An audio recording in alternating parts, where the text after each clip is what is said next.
اسی طرح اس کو تلاش کرو. اس قدر ہو سکے آسانی کا معاملہ کیا گیا ہے. اور اس عظیم رات کا مہینہ کون سا ہے؟ رمضان المبارک. اور اس کا آخری عشرہ مخصوص طاق راتیں بیان کی گئی ہیں. اب یہ تھا ایک طریقہ. اب دوسرا طریقہ یہ ہے کہ آسان طریقہ کہ شب قدر کے حاصل کرنے کے لیے آخری عشرے کے مسنون اعتکاف کا اہتمام کیا جائے.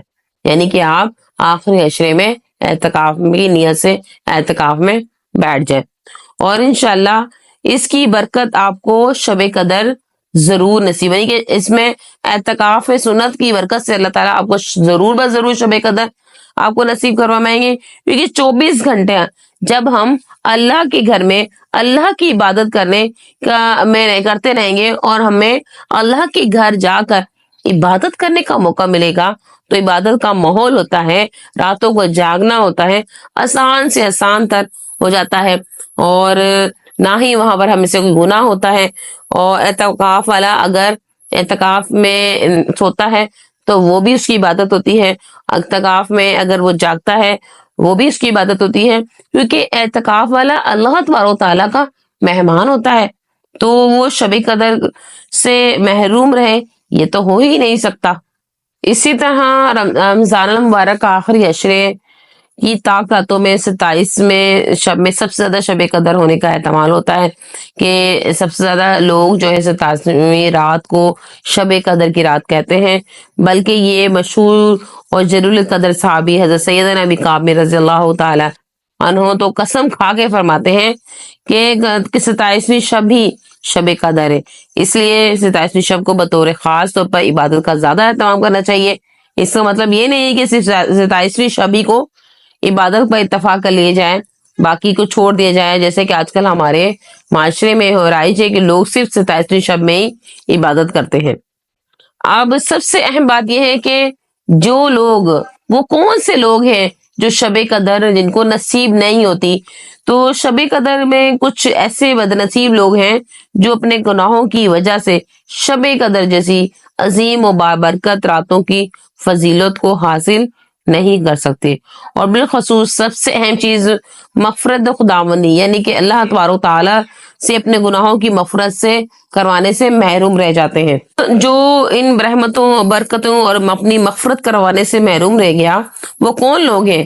تو حضرت ابن عباس رضی اللہ تعالی عنہ نے نبی کریم خاتم النبی صلی اللہ علیہ وآلہ وسلم سے ارشاد فرمایا کہ شب قدر میں اللہ تبارک تعالیٰ کا حکم سے فرشتے زمین پہ اترتے ہیں اور ساری رات عبادت میں مشغول لوگوں کے ساتھ سلام و مصافحہ کر کے ان کی دعاؤں پر آمین کہتے ہوئے رات گزار کر صبح جب واپسی کا وقت ہوتا ہے تو فرشتے حضرت جبرائیل علیہ السلام سے دریافت کرتے ہیں کہ اللہ تبارک تعالیٰ نے امت محمدی کے مومنوں کے ساتھ ان کی ضروریات کو پورا کرنے کے بعد میں کیا معاملہ کیا.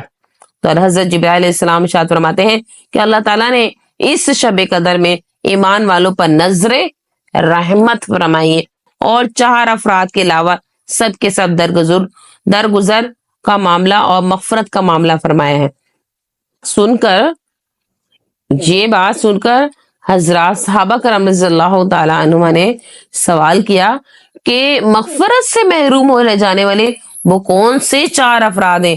تو آپ خاتم النبی صلی اللہ علیہ وآلہ وسلم نے ارشاد فرمایا کہ شراب کا عادی, والدین کا نافرمان, رشتہ داروں سے قطع تعلق کرنے والا, دل میں بغض, کینہ, برائی, دشمنی کرنے والا شب قدر کی عظیم رحمتوں برکتوں سے محروم رہ جاتا ہے. یہ سوال ہوتا ہے کہ شب قدر کو کیسے گزارا جائے, کیسی عبادتیں کی جائے. تو شب قدر میں کوئی خاص مبارک رات جو ہے مطلب کوئی خاص عبادتیں نہیں بتائی گئی.